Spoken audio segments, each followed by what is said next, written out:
J'ai 5 demandes de questions. Alors, on commence par Monsieur Fauré.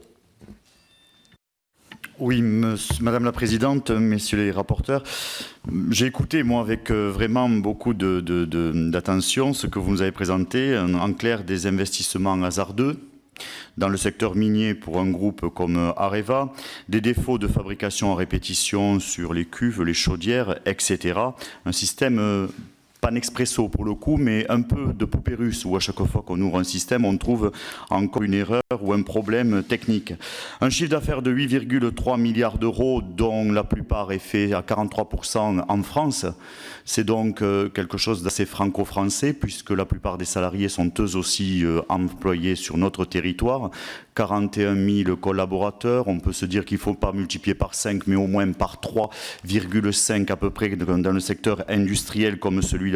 C'est donc un assez grand nombre de salariés qui vont être touchés.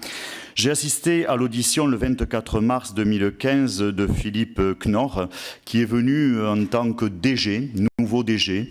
Alors c'est un DG qui est assez particulier parce que lui, il est à la manœuvre donc chez Areva depuis très longtemps, puisqu'il s'est occupé de l'EPR donc en Finlande avec un succès fantastique, comme tout un chacun l'a vu, et comme il est bien entendu très fort avec ce grand succès, nous l'avons mis DG du groupe. Ça ne m'étonne pas que les choses donc se passent au mieux et que tout ce que vous nous avez retracé soit fantastiquement réussi. Voilà aussi ce qui peut être le succès management dans les entreprises publiques, c'est-à-dire de l'entre-soi où chacun se couvre pour peut-être mieux cacher ce qu'il ne faudrait pas découvrir. Et quand c'est bien gros, on le découvre. Et là, on est heureux parce que qui va payer tout cela? Je vous en pose la question.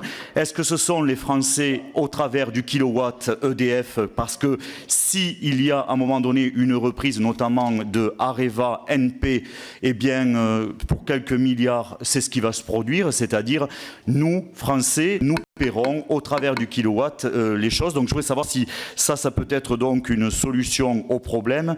Ensuite, je voudrais aussi savoir donc au niveau de cette gouvernance, vous avez évoqué tout à l'heure quel était un problème. Quelles sont là aussi les suggestions que vous pouvez nous faire? Est-ce que, au travers de l'analyse que vous avez pu faire dans le cadre de votre rapport, eh bien, avez trouvé comme solution dans ce domaine?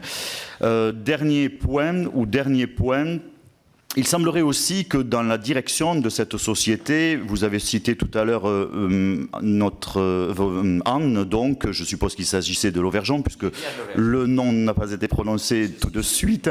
Là aussi, il semblerait que nous ayons un entre-soi de personnes issues de mêmes écoles qui gèrent cette entreprise avec passion, hein, on le voit. Alors ce n'est pas le système Nexpresso, c'est le système au secours, Madame la Marquise, il y a le feu partout, mais ce n'est pas grave, c'est plutôt ça qu'il faudrait dire. Hein. Ou le Warren Buffett aussi, qui est pas mal comme système. Voilà, c'est un peu ça, moi, qui me tracasse beaucoup. Donc je voudrais avoir là aussi vos réactions. Merci, Monsieur Fauré. Jean-François